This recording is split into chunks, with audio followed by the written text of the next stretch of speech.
not too far long after you got married, which is so cool to see this family starting so quickly. And how lovely it is that we get to celebrate having this child, this baby boy. And I had all sorts of things that I wanted to say, but I could share those with you other times through the years or whatever. But just something really quick today. I was thinking about what is it that I really want to say. And I guess what I really want to say to you is that this baby will change everything. And for those of us who've had kids, it does. There's nothing that matches having that child. And you wouldn't believe how much it changes us and changes our world perspective, you know, and the things that are important to us, the things we value, what we think about, how we plan our lives, what we do each day. And it changes everything. You know, at one point you think about yourself and your husband and what you're doing in your life and where you want to go and all of that. And then you got this little baby. And this little baby takes the time, takes up a lot of our time and our space in our hearts and our minds. And it does. It just changes everything. So I was saying, when I was writing some things down, before I had kids, I was thinking of me, what I would do, how I would take care of my needs. And then along comes baby number one.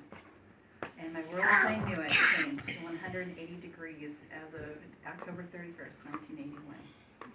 That's the day that Joel was born. Did you know that David was going to be Rebecca? Good thing he became David.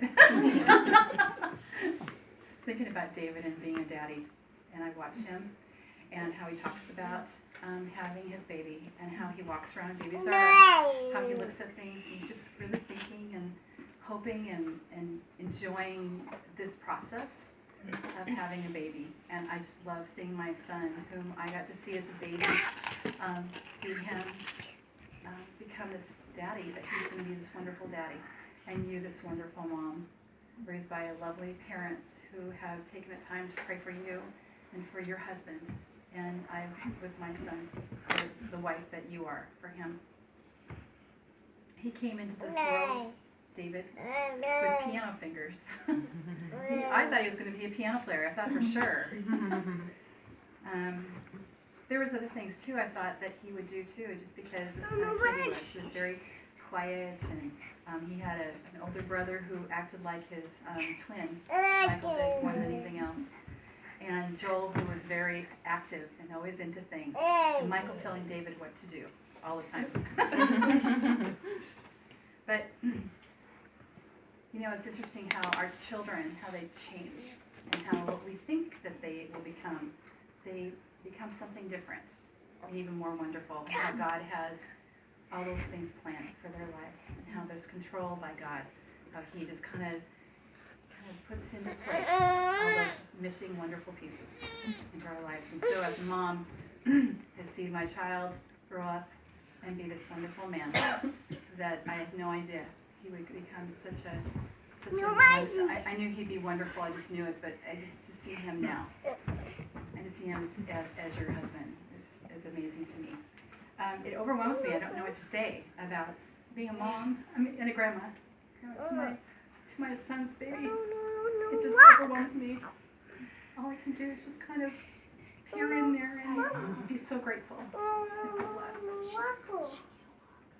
blessed. David, he was actually named after two different people. His first name, David, it means beloved or friend. And when you think about David, you think about the Bible story about David and Jonathan and their close friendship. But also he was named his middle name after my stepdad, Chuck. And that was very important to us, that we give that child an important name that would be a heritage, a name for my family coming down the line, and then have a strong biblical name in the first name. We also named him Davy Doodlebug, just naturally. He just is, and he still gets called Davy Doodlebug. And when I call him Doodle, he answers me. It's great. He doesn't even go, Mom. It's more like, oh yeah? Did he say Mom? I just have a couple of things for maybe some wisdom. Maybe advice too, but more wisdom than anything else maybe, as I kind of share my life a little bit with you. I can tell you that the very most important gift, I think, that you can give to your son as you have him in your life is to have a strong relationship with your husband. I think that is something we forget sometimes as being the mom. We kind of tend to look upon the needs of our children, and we don't always remember the very important reason why you have this child in the first place. And I think that with a strong marriage, there's stability, there's safety, there's a hope for the future, there's trust, there's security, and there's an example of commitment. And those are the things that your child is going to need. Also, I want to say that Hillary Clinton had it right, and I think I've said this to some of my kids before, is that it takes a village. And your village is right here. I was wondering where you were going with that. Because I know. I figured it's coming. Think your faces. But we here are your village. And there's a few missing, and they're your village too. And it truly does take every one of these people, not just yourself and David, but all of us who are part of this child's life. The other part of that advice or wisdom I'd like to give to you is enjoy and expect life not to be completely under control. Our children, they have their own agenda, and they don't even know what it is. And you have these thoughts about how you're going to do your day, or your week, or your month, or your life. And they come in and they mess it up a bit. And they stir the pot. And they're the sweetest little things, and yet they do that. It's just part of their job description. And just remember to, if you can, to just smile and laugh and not worry about your home, getting it all clean and neat. Not worrying about what other people think about your house. Not worrying about all these other things, but rather this time right now, that child is the most important person for you to care for in your whole entire life. And that child will grow up someday, and that child will have a child. Your son will have a child, and we're having invested that time. And I just want to ask you to remember that patience is going to be really important. And loving beyond, having mercy, and having grace for that child. I just want to leave you with one poem. Let's see if I can find it back here. I had this whole full book of things I wanted to read to all of you. Oh my gosh! Thank you. Stop! From the best friend, by the way. For just 1 minute. Well, of course. So, as I was thinking about that, I watched Teresa raise all of her children. And I often wondered what in heaven's name she was doing. Because she just let them be who they were, which I wasn't secure enough in myself, I think, to let my kids be who they were and not worry about what other people thought of them. And I just am so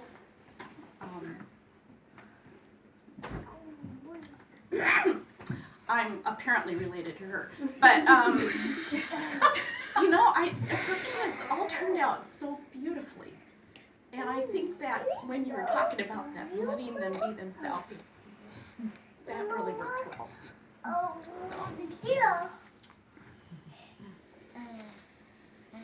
The mother-child relationship, and this is kind of where I'm at right now, in fact. So as I read it to you, some of us will kind of feel the feelings we're going to feel.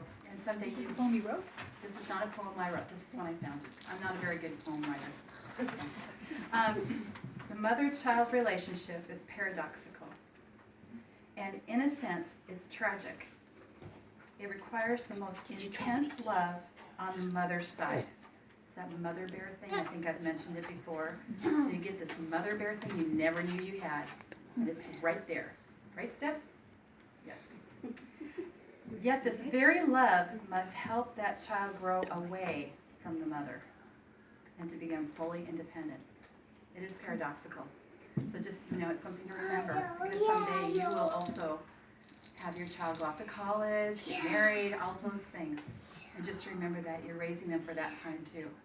So, there you go. I'd like to pray for our group here and for you, Laura, as the mom to be.